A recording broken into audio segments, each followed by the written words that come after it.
Breaking Jain news. मैं डाकुओं को भी आशीर्वाद दे रहा हूं, मुझे कोई आपत्ति नहीं। बस इतना सा कहूंगा, किसी धर्मात्मा के, किसी दान देने वाले के यहां डाका मत डालना। वो कहीं तुमसे छुप करके तो दान नहीं दे रहा है। डाकू लोग घोषणा करें, जो अपनी संपत्ति का दान देगा मैं उस संपत्ति के उसके घर में कभी डाका नहीं डालूंगा, क्योंकि वो दान दे रहा है। दानियों के यहां नहीं, धर्मात्मा के यहां नहीं।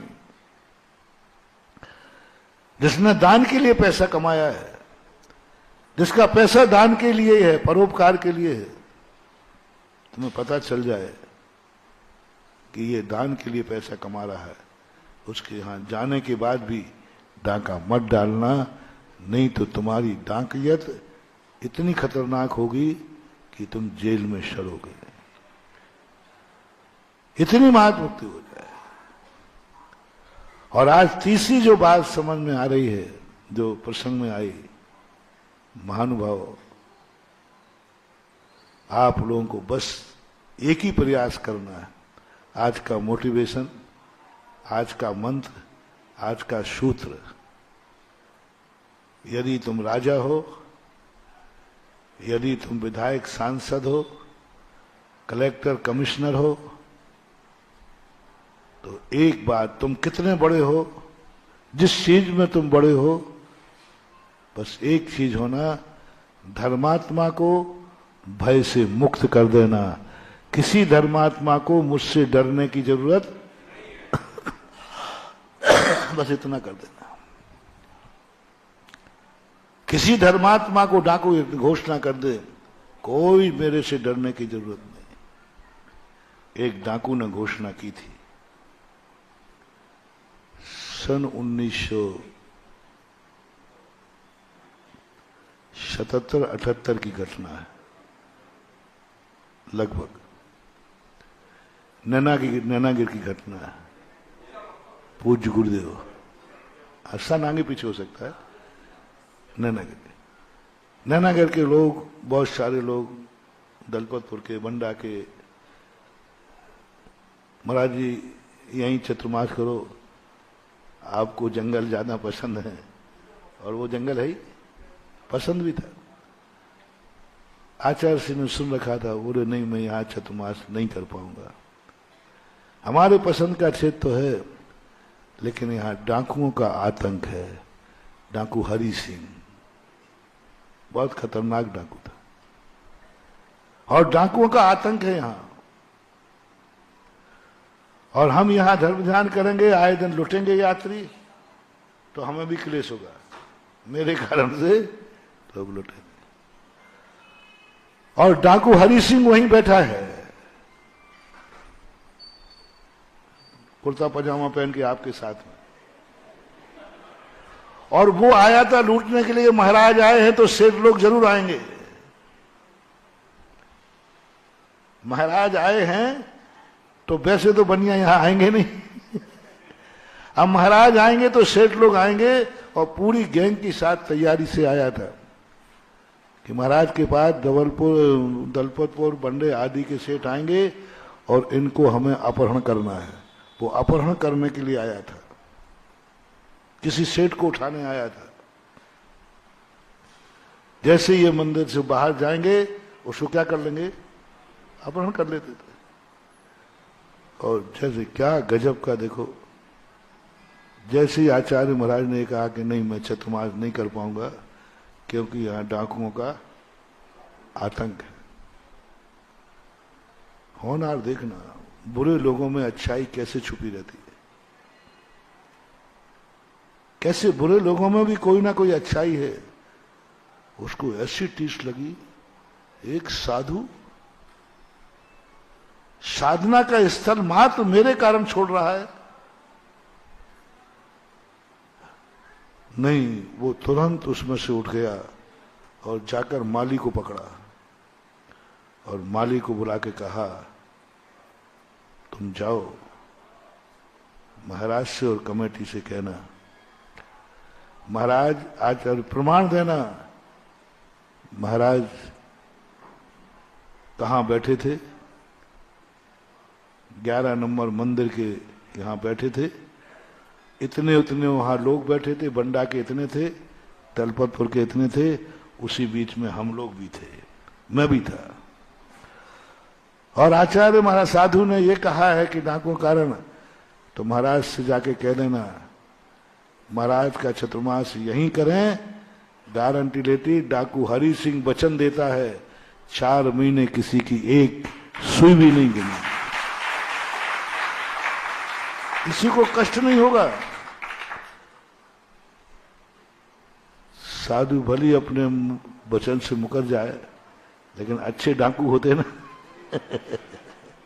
ऐसा कहते हैं जुआरी बाकायदा बेईमान नहीं होते।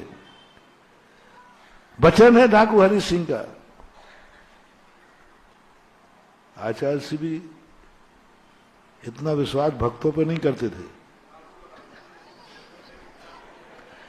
भक्त भी कहते थे अरे महाराज कुछ नहीं होगा, हम पुलिस वाले रहेंगे, उस समय हम थे, पुलिस लग जाएगी, छावनी बन जाएगी, ये हो जाएगा। आचार्य से विश्वास नहीं किया, लेकिन विश्वास किया तो किस पे किया? और विश्वास करके आचार्य जी का चतुर्मास हुआ, दिवाली पर निष्ठापन हुआ। और डाकू हरि सिंह का समाचार आया कि महाराज से पूछ लेना उनके भक्तों की कोई चीज गुमी तो नहीं, कुछ कष्ट तो नहीं हुआ, क्या है? यानी डाकू भी धर्म को समझ गया कि नहीं, यदि आज मेरे भय से साधु यहां से निकल गया तो हमारा विनाश निश्चित है। मेरे डर से कारण, मुझ पापियों के डर के कारण। अरे डाका डालना तो दुनिया में डाल लूंगा, लेकिन आज धर्म और धर्मात्मा को निर्भय करना है।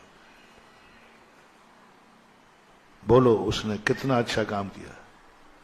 आज नैनागर में चतुर्मास हो गया और बहुत ठाठ से हुआ, सबको मालूम है।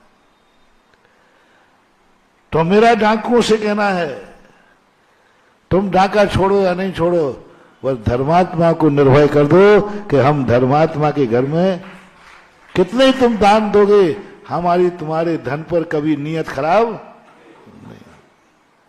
अब आपके घरों को मैं कहना चाहता हूं, जो सबसे बड़ा पाप है, आज घर के हर बड़े आदमी को, महान आदमी यदि तुम हो, तो बस एक ही बात पर ध्यान रखो, कहीं कोई तुमसे डर के धर्म छुपके तो नहीं कर रहा है। वो तो करेगा, वो तो छुपके कर रहा है, तो धर्म ही तो कर रहा है। महिलाएं सोना जाके दे देती हैं, किसी को बताना मत। यदि बहू को पता चल गया तो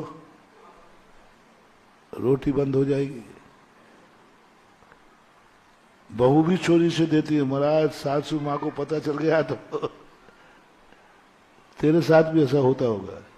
कई लोग छुप से दान दे जाते होंगे, ये रख लो। और तुम्हारे छुपाने की कहानी तो 500 नोट के बंदी पर दिखा दी कि तुम्हारे घर में तुमसे कितने लोग छुपा करके धन रखते हैं।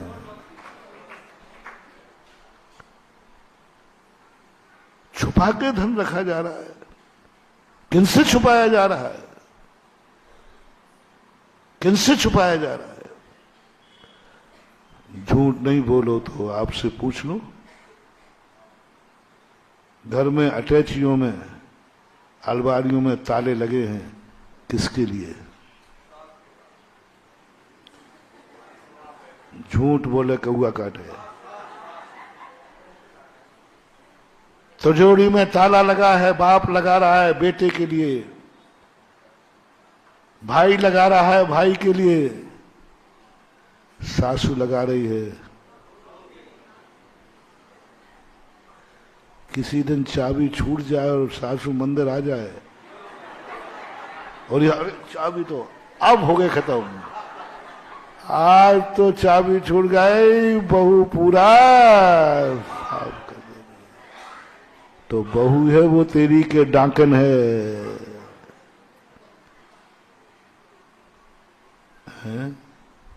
घर में कौन रह रहे हैं? डाकू लोग। बाप है कि डाकू है? बेटा है कि डाकू है? भाई है कि डाकू है? बहू भी ताला लगाए हैं, किसके लिए?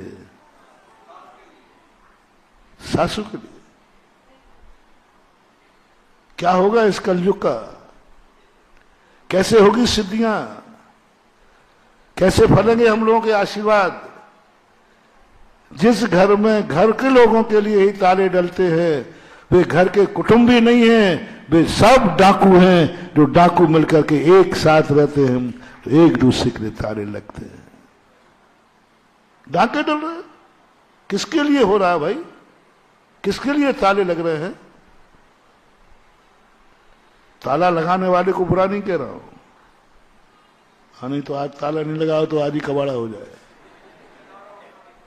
ताला लगाना बुरा नहीं है, जिसके लिए ताला लगाया जा रहा है उसके लिए मैं दे रहा हूं। तुम्हारी औकात क्या है घर में? जिसके लिए लगाया, बाप ने ताला लगाया, बेटे को सावधान रहना है, कहीं ये ताला मेरे लिए तो नहीं लग रहा है। यदि मेरे लिए लग रहा है तो मैं पिता की दृष्टि में बेटा नहीं हूं, डाकू हूं। बेटा ताला लगा रहा है बाप के लिए, तो बाप नहीं है, वो डाकू है। सासू को सोचना है कि बहू मेरे कारण, मेरे लिए तो ताला नहीं लगा रही है। यदि लगा रही है तो सासू मां नहीं है, डाकन मां है। सासू को, बहू को सोचना है कि सासू मेरे लिए ताला लगा रही है कहीं। यदि लगा रही है तो उस घर की बहू नहीं है, तो गांव की फूलन देवी की भी बाप है।